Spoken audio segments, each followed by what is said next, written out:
Good morning.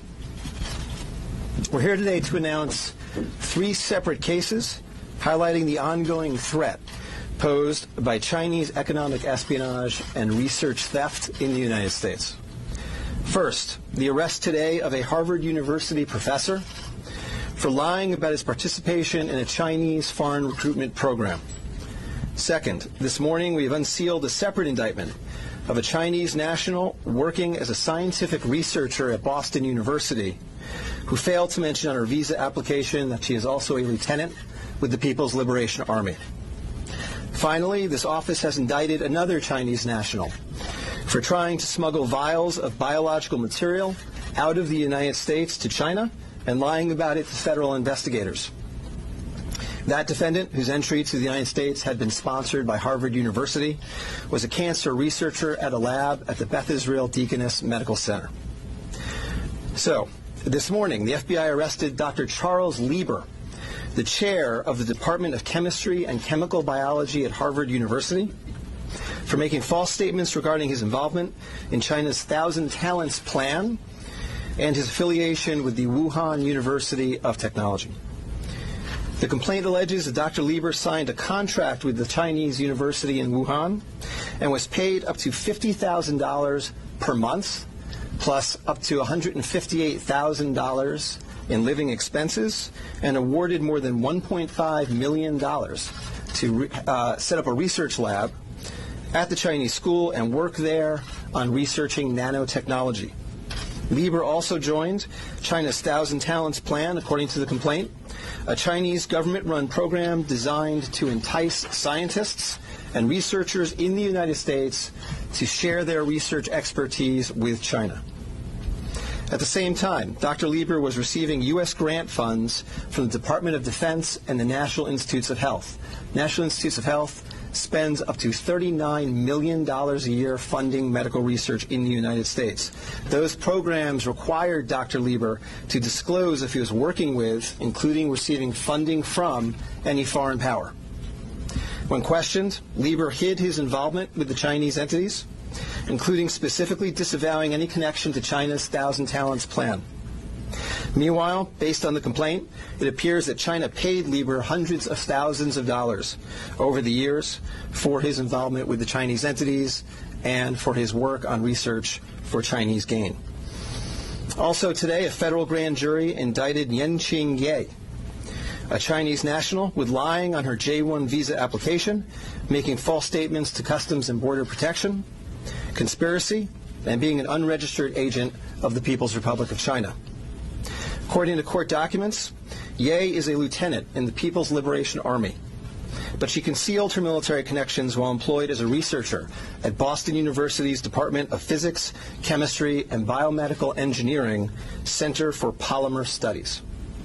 The indictment alleges that a colonel in the People's Liberation Army and other military officers from the Chinese National University of Defense Technology gave Ye numerous assignments while she was in the United States, such as conducting research, assessing U.S. military websites, and sending documents and information back to China. In April 2019, Ye was questioned by customs officers at Logan Airport on her way to China. According to the indictment, she lied about her involvement with Chinese military projects. A border search of her electronic devices showed that Ye had compiled information for the People's Liberation Army about 2 U.S. residents with expertise in robotics and computer science. Lastly, last week this office indicted Zheng Xiaozhong, a Chinese national sponsored by Harvard University who was doing cancer research at the Beth Israel Deaconess Medical Center. Zheng was charged with attempting to smuggle to Beijing vials of biological material, along with other research materials that he had stolen from the lab at the Beth Israel, where Zheng was working on cancer cell research. Before he boarded his flight, customs officers discovered 21 vials of biological material in a sock in his baggage. When confronted by the officers, Zheng initially lied and said he was not traveling with any biological or research materials. Chemistry, nanotechnology, polymer studies, robotics, computer science, biomedical research. This is not an accident or a coincidence. This is a small sample of China's ongoing campaign to siphon off American technology and know-how for Chinese gain. Recently, Attorney General Barr referred to China as this country's primary rival. Similarly, FBI Director Chris Wray recently told Congress that right now there is no country that poses a greater counterintelligence threat to the United States than China. Through the use of not only traditional intelligence officers, but academics, researchers, its own private citizens, China is engaged in a massive, long-term campaign to steal U.S. research and technology for its own uses. As demonstrated by these cases, on the academic side, the Chinese government uses partnerships and exchanges with U.S. schools and research institutions to access cutting-edge research and equipment. Obviously, most visiting Chinese academics and researchers are here to work in good faith in U.S. institutions, but some of them are not. Some number have been incentivized by the Chinese government, either through the use of money or other means, to gather U.S. research and smuggle it back to China.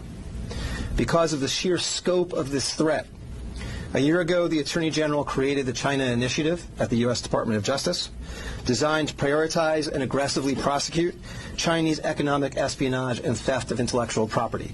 The cases we are announcing today are part of that effort. Boston is an especially attractive target for this kind of exploitation, and universities and research institutions and tech companies in this area must become sensitized to this threat. Our community benefits greatly from the diversity and talent of international visitors and our partnerships with foreign institutions, especially research institutions.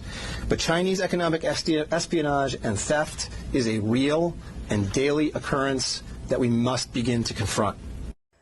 As the world struggles to contain the new virus, a new speculation from the Chinese scientists who believe it may have originated at a research facility not far from the Wuhan fish market. While they say more research needs to be done to find solid proof, such labs are known to contain disease-ridden animals, including hundreds of bats. Our Kim Hyo-sun with the details. Amid the continued spread of the COVID-19 virus, there's rising speculation the virus could have originated from a government laboratory in Wuhan, rather than the widely held belief that it emerged from the city's Huanan seafood markets. Citing a report published by Chinese scientists, a Chinese-language newspaper published in Hong Kong, Mingpao, and the British daily The Mirror, explained Sunday that the Wuhan Center for Disease Control, or WHCDC, could have spawned the contagion in Hubei province.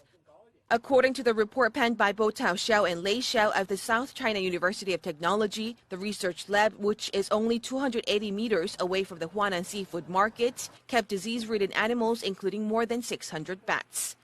It stated that while it's plausible the virus was leaked from the lab and contaminated initial patients in this epidemic, more solid evidence is required through future study. The report also raised a possibility that the Wuhan Institute of Virology could have leaked the virus while it was carrying out tests involving Chinese horseshoe bats. Against such a backdrop, an article published by the Washington Times late last month is garnering attention as it raised the possibility that the disastrous outbreak could be the accidental result of biological weapons research. This comes as a renowned law professor at Tsinghua University in Beijing, Xu Jiangren, is known to be missing after publicly condemning Chinese President Xi Jinping for failing to contain the spread of the virus at an early stage. He even added the condemnation could be the last message of his life. Kim Hyo-sun, Arirang News.